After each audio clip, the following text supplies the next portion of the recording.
ஆனால் இப்பொழுது குழந்தை மிக அறிவாக நடந்து கொண்டிருக்கிறது. இது தொடர்பான அதிகாரிகள் அது தொடர்பான குழந்தை போல் செயற்படுகின்றார்கள். எனது குடும்பம் ஆசிரியர் பரம்பரை குடும்பம், உங்களது குடும்பம் நினைக்கின்றேன். இப்ப இதுல எங்களுக்கு தெரிந்த ஒரு அனுபவம் இருக்கிறது.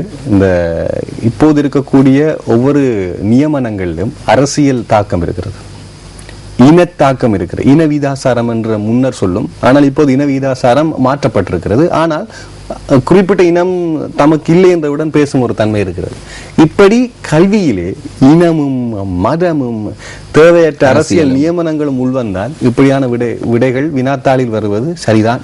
அதாவது ஆரம்பத்தில் கஜமோகன் நீங்களும் படிச்சீங்க, நானும் படிச்சேன், எக்ஸாம் எழுதியிருக்கிறோம். இந்த மாதிரியான ஒரு விஷயங்கள் நேர்மையான ஆசிரியர்களும் அதிகாரிகளும் இருந்தார்கள். இப்போது நியமனத்தில் அமைகின்ற ஆசிரியர் அதிகாரிகள் இருக்கும் போது அதான் கூறினேன், கேள்விகள் நாங்கள் கேட்டோம். என்ன அரசாங்கம் நியமனத்தின் அடிப்படையில் வரக்கூடிய நியமனங்கள் இங்கே அதிகாரிகளாக இருக்கும் போது என்கின்ற கேள்விகள் நாங்கள் கேட்டால் எப்படி நடக்கும், எதிர்காலம் எப்படி இருக்கும் என்ற கேள்விகளுக்கு இப்ப வினாத்தாளிலே விடை வந்திருக்கு. இதை நாங்கள் தெளிவாக குறிப்பிட வேண்டும். இந்த வரலாறு வினாத்தாள் குறிப்பாக வெளியில் செல்லக்கூடாது என்று கூறி வினாத்தாள்களை எடுத்திருக்கின்றார்கள். இருந்தாலும் நியூஸ் ஃபர்ஸ்ட் உங்களுக்கு தெரியும், அதுக்கு வீடியோ கிடைச்சு விட்டது.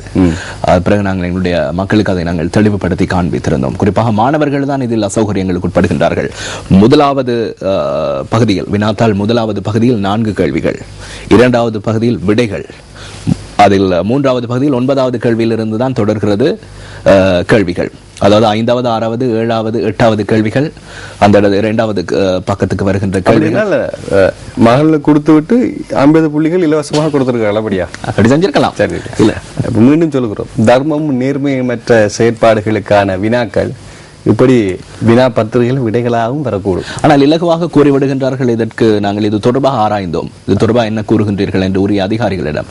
அவர்கள் கூறுகின்றார்கள் இந்த வெள்ளிக்கிழமைக்குள்ள அந்த பரீட்சையை நடத்தி ஞாபகப்படுத்தின அதிகாரிகளை பற்றி அவர்கள் அப்படித்தான் கூறுவார்கள். இலங்கையில் 245 வகையான வண்ணாத்தி பூச்சி இனங்கள் அரசு அறிவிப்பு என்கிற செய்தியாக இருக்கிறது. குறிப்பாக இலங்கையை நீங்கள் பார்த்தீர்களாக இருந்தால் எப்போதும் சொல்லுவார்கள் டாபிக்கல் ஐலண்ட்ஸ் என்று.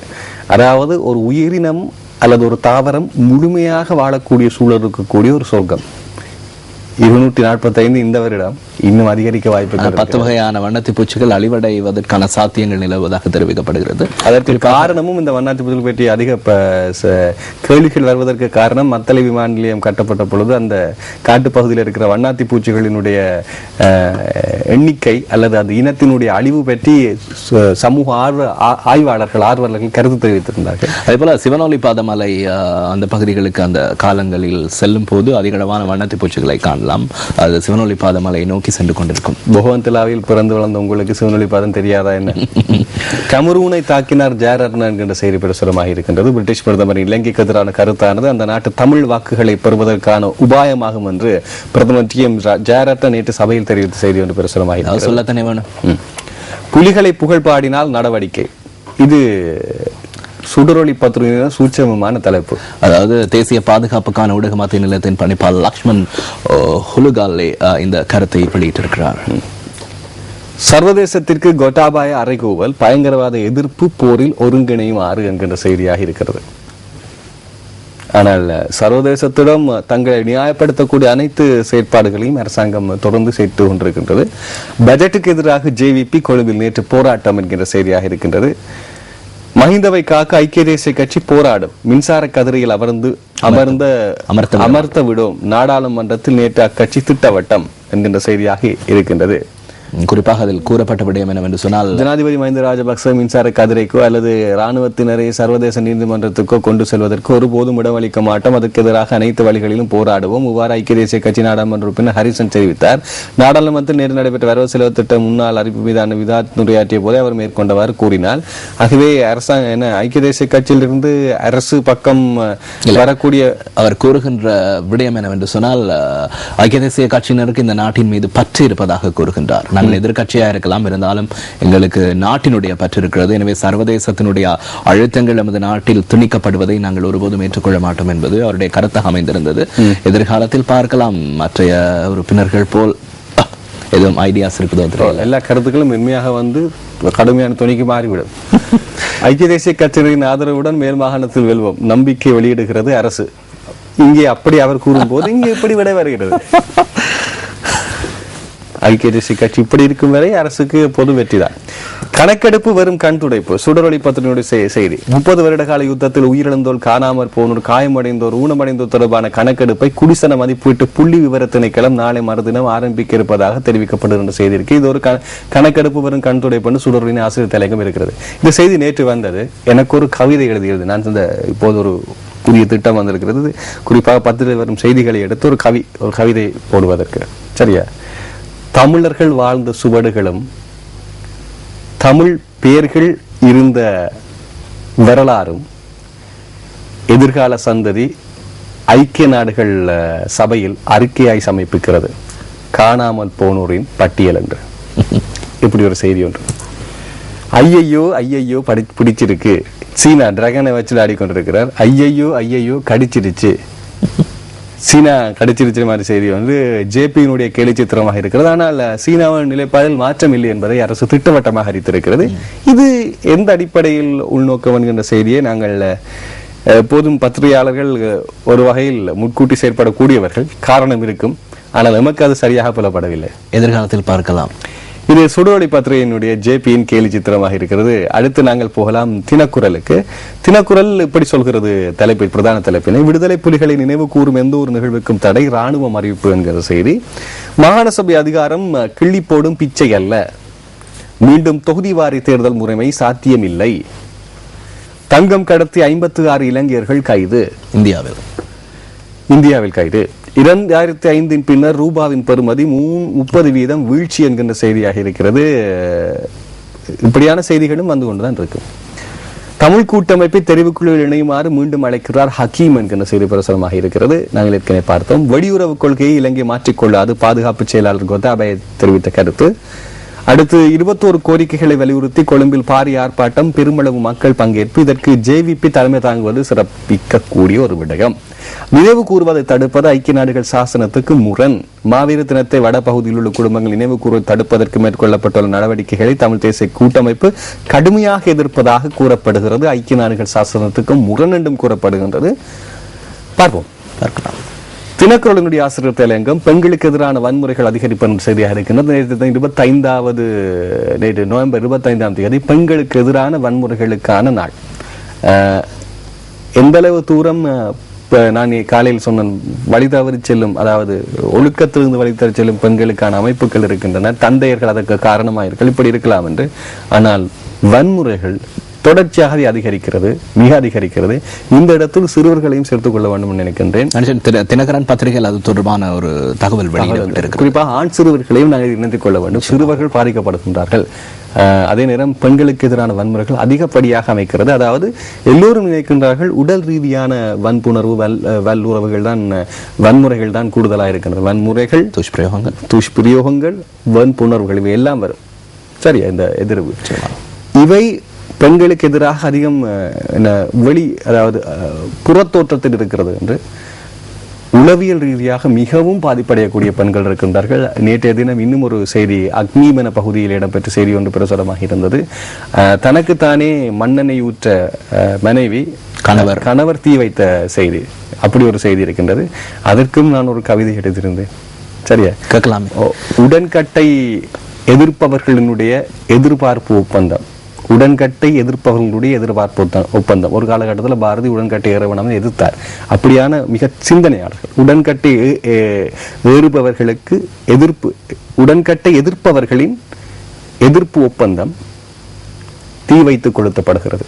ஆணாதிக்கம். எனவே பெண்களுக்கு எதிரான வன்முறைகள் தடுக்கப்பட வேண்டும். அரசு தமிழ் தேசிய கூட்டமைப்பு பேச்சினை ஆரம்பிக்கும் நோக்கில் தென்னாப்பிரிக்க குழு இலங்கை வருகிறது என்கின்ற செய்தியாக இந்த செய்தி பிரசுரமாக இருக்கின்றது. தென்னாப்பிரிக்காவினுடைய முகம் ஆபிரிக்காவை பிரதிநிதித்துவப்படுத்துவதற்கு முகமாக இருக்கின்றது. வெள்ளைக்கோடி இரவக்கிறதுக்கும் அங்கே இருவரும் முகத்தை கொஞ்சம் சம்பந்தனும் அதே நேரத்தில் நமது ஜனாதிபதியும் முகத்தை கொஞ்சம் திருப்பி வைத்துக் கொள்வது போன்று இருக்கின்றது. சந்தோஷமாக வரும் ஒருவர் தென்னாப்பிரிக்காவினுடைய அவர்களுடைய ஆதிக்கமும் எதிர்காலத்தில் செலுத்தப்படுமோ தெரியல. சீனாவை போன்று பிரதீப்பினுடைய கேலி சித்திரமாக இது வரையப்படுகிறது. இன்று தினக்குரல் பத்திரிகையினுடைய செய்திகள் இவை. அடுத்து தினகரன் சொல்லக்கூடிய செய்திகளை பார்க்கலாம். தலைப்புச் செய்தி: ஏகாதிபத்தியவாதிகளுக்கு எதிரான போராட்டங்களில் நாம் துணை நின்றோம். ஆக்கிரமிப்புக்கு அடிபணிந்து வாழ எமது மக்கள் தயார் இல்லை. ஜனாதிபதி தெரிவிப்பு. யார் மக்கள் எங்கே அடிபணிந்தார்கள் என்கின்ற விடயத்தை நாங்கள் தினகரன் செய்தியை வாசிக்கும் போது தெரியக்கூடியதாக இருக்கும். அனைத்து தடைகளையும் இலங்கை வெற்றிகளும் வியட்நாம் பிரதி பிரதமர் தெரிவிப்பு என்கிற செய்தி. இலங்கையில் 18,777 சிறுவர் துர்நடத்தை சம்பவங்கள் என்ற செய்தி இருக்கிறது. நாயக்கனை கூறிய விடயம். கொச்சின் விமான நிலையத்தில் 56 இளைஞர்கள் மடக்கி பிடிப்பு. தங்க கடத்தல் இந்தியாவில் முறையடிப்பு. 29 பெண்கள் 27 ஆண்கள் பெருமளவு தங்க நகைகளுடன் கைது. பயங்கரவாதிகளுடன் தொடர்பா என்று எடுத்து விசாரணை என்கின்ற கேள்விக்குறி ஒன்று பிரசுரமாக இருக்கிறது. யாரு பயங்கரவாதிகள் என்ற கேள்வி நாளை மறுதினம் வரும். இதுலயும் பாத்தீங்கன்னா ஆண்களை விட பெண்கள் தான் அதிகமா இருக்கிறாங்க. 2 பேர் கூட 29 பேர். நான் ஏற்கனவே சொன்னபடியா எமது தாயார் தான் நமக்கு நேர்மை தர்மங்கள் கற்றுக் கொடுத்தார்கள். இன்று தாயார்கள் தான் குற்ற செயல்களில் ஈடுபடுகின்றார்கள். குறிப்பாக கசிப்பு விற்பனை, போதைப் பொருள் விற்பனை போன்ற இடங்களில் எல்லாம் பத்திரிகை எடுத்துக்கிற பெண்கள் தான் அதிகம். ஆண்களுக்கு சமமாக தற்போது ஆண்களை விட அதிகமாக இருக்கிறார். சிரோசிஸ் நோயினால் 5,573 உயிரிழப்பு என்கின்ற செய்தி இருக்கின்றது. இது என்னவென்றால் மதுபாவனை மூலம் ஏற்படும் ஈரல் கரையும் நோயில், அதுதான் சிரோசிஸ். இலங்கை மதுபானத்தில் பெயர் பெற்ற நாடு, கொஞ்சம் யோசிக்க வேணும். புறக்கோட்டையில் பாவனைக்கு உதவாத பொன்னி சம்பா கூனிரால் முற்றுகை என்கின்ற செய்தியாக இருக்கின்றது.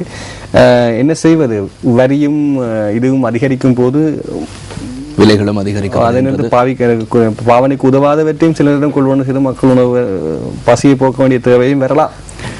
அடுத்த செய்தி, அமைச்சர் ரிஷாத் தலைமையிலான குழு தேர்தல் ஆணையாளர்களுடன் சந்திப்பு என்கின்ற செய்தி. அவசர போலீஸை அழைத்து தாக்குதல், 2 பரிசர் ஆஸ்பத்திரியில் என்கிற செய்தி பிரசுரமாயிருக்கிறது. வாக்களித்தல், வாக்கு எண்ணுவதில் புதிய யோசனைகள் முன்வைப்பு. கட்சிகளுடன் கலந்தாடிய பின் அமுல்படுத்த முடிவு தேர்தல் ஆணையாளர்கள். வேலைவாய்ப்புக்காக பெண்கள் வெளிநாடு செல்லும் போது குடும்ப பின்னணி சமர்ப்பிக்கும் சட்டம் வாபஸ் பெறப்பட மாட்டாது. அருமையான விடயம். எமது பொருளாதார வெளிநாட்டு வேலைவாய்ப்பு ஊக்குவிக்கும் அமைச்சர் டிலான் பெரேரா தெரிவித்த கருத்து. நட்பு நாடுகளின் ஆதரவு மாத்திரமே இலங்கைக்கு தற்போது தேவைப்படுகின்றது என்கிற செய்தி இங்கே பிரசுரமாக இருக்கிறது. தமிழ் தேசிய கூட்டமைப்பு தெரிவுக்குழுவில் பங்கேற்க வேண்டும். முஸ்லிம் காங்கிரசினுடைய தலைவர் ஃபக்கீம் சொன்ன கருத்து. அநியாயம், நல்லதொரு கட்சிக்கு ஏற்பட்டிருக்கும் அழிவு. பொதுமக்களும் கட்சியினரும் எதிர்ப்பு. அதாவது யூஎன்பி யானை இப்போது பின்பக்கம் தான் தெரிகிறது, மூடி புதைத்து விடுவார்கள் போல் இருக்கிறது. வாழ்வின் எழுச்சி திட்டம் ஏழை குடும்பங்களின் வாழ்க்கையை வலுப்படுத்துகிறது. தினகரன் பத்திரிகையினுடைய செய்தியாக இருக்கிறது. நிறைவாக இன்று வெளியாக இருக்கக்கூடிய மெட்ரோ நியூஸ் பத்திரிகையின் செய்திகளை பார்ப்போம். தரம் 9 தமிழ் மொழி மூல வினாப்பத்திரத்தில் விடைகள் மீளப்பெறப்பட்டு சீல் வைப்பு. கொட்டாவை கட்நாயக்க நெடுஞ்சாலை பாதுகாப்பு வேலி தூண்கள் 125 திருட்டு. இதையுமா திருடுறாங்க? சரியா? கள்ள நோட்டுகள் வழங்கி மீன் வாங்கிய அதிரடிப்படை அதிகாரிகள் மீது விசாரணை. திருக்கோவில் வீதிகளில் காணப்படுகின்ற 27 மாடுகள் நீதிமன்றத்தில் ஆஜராகின்றன என்கின்ற செய்தியாக இருக்கின்றது. அண்மை காலம் மாடுகளையும் கடத்துறாங்க. என்னென்னலாம் கடத்துறாங்க பாத்தீங்களா? இறைச்சி மீல் அவ்வளவு பிரியம், உயிரை அளிப்பதிலே அவ்வளவு கௌரவம். நிறைவாக நாங்கள் ஏற்கனவே தேசிய பத்திரிகை பார்த்தோம். நிறைவாக வடக்கிலிருந்து வெளிவரக்கூடிய உதயன் பத்திரிகை. மாகாண சபையுடன் மோதுகிறார் ஆளுநர். வடக்கு ஆளணி மீளாய்வு கூட்டத்தை தன்னிச்சையாக கூட்டினார். இந்திய மீனவர்கள் 15 பேர் நேற்று விடுவிப்பு. மாகாண சபையின் அதிகாரம் ஆளுநருக்கா முதல்வருக்கா தீர்மானிக்க வேண்டிய நேரம் வந்துவிட்டது என்கிறது கூட்டமைப்பு. பெரும்பான்மை இனத்தவர்களுக்கு கொக்கு தொடுவாயில் காணி, அடாத்தான செயல் என கூட்டமைப்பு கண்டனம் என்கின்ற செய்தி பிரசுரமாகிறது. மகாவை அபிவிருத்தி திட்டத்தின் கீழ் 22 பெரும்பான்மை இனத்தவர்களுக்கு தலா 25 ஏக்கர் காணி வீதம் முல்லைத்தீவு கொக்கு தொடுவாயில் காணிகள் பகிர்ந்தளிக்கப்பட்டுள்ளது. இதுதான் அந்த செயலாக இருக்கின்றது. சீருடையினர் தாக்கி 4 இளைஞர்கள் காயம். தெல்லிப்பளையில் நேற்றிரவு சம்பவம். செங்கோலுன்றி வடமாகாண அமர்வு. மலர்ந்தது கார்த்திகை பூ. இது எங்கே மலர்ந்திருக்கு? வன்னியிலும் குடாநாட்டிலும் ஆங்காங்கே வளர்ந்திருக்கின்றது. குறிப்பாக தமிழ் இலக்கியங்களிலே பெண்களின் விரல்களுக்கு ஒப்பாக இந்த கார்த்திகை பூவை அவர்கள் கூறியிருப்பார்கள். அடுத்து புலம்பெயர் நாடுகளில் பிரபாவின் பிறந்த நாள் என்கின்ற செய்தி இங்கே உதயன் பத்திரிகையில் பிரசுரமாக இருக்கிறது. ஊடக சுதந்திரத்தை பயன்படுத்தி மாவீரர் புகழ் பாடுவது சட்டவிரோதம், ஊடக மத்திய நிலையம் அறிவிப்பு என்கிற செய்தி பிரசுரமாக இருக்கின்றது. இவை உதயன் பத்திரிகைகள் கொண்டு வந்த செய்திகளாக இருக்கும் பட்சத்தில், எனவே நாங்கள் நிறைவுக்கு வரப்போகின்றோம். இன்று வந்த செய்திகளை பார்த்திருப்பீர்கள். மக்களுக்கு இருக்கும் பிரச்சனை, முல்லைத்தீவிலே மகாவலியின் கீழ் காணி பதியப்படுகிறது, வலிகாமம் வடக்கு பிரச்சனை, முதல்வருக்கு இருக்கிற பிரச்சனை, இதெல்லாம் மீறி குறிப்பாக காணாம போனவரை தேடும் பணியிலும் அரசு செயற்பட இருக்கிறது என்கிற விடயங்கள் எல்லாம் பார்த்தோம். மீண்டும் அந்த கவிதையை சொல்கின்றோம். சொல்லுங்க, கேட்க ஆசையா இருக்கு. 2 கவிதையும் சொன்னீங்கன்னா இன்னும் நல்லா இருக்கும்னு நினைக்கிறேன். தமிழர்கள் வாழ்ந்த சுவடுகளும் தமிழர்களாய் இருந்த பெயர்களும் எதிர்கால சந்ததி ஐக்கிய நாடுகளினுடைய அவையில் பொக்கிஷமாய் சமர்ப்பிக்கிறது காணாமல் போனோர் பட்டியல் என்று. நிறைவு செய்ய போகின்றோம். நன்றி வருகை தந்தமைக்கு ஜெஃப்ரி. தொடர்ந்து குட் மார்னிங் ஸ்ரீலங்கா இடம்பெறும். வணக்கம்.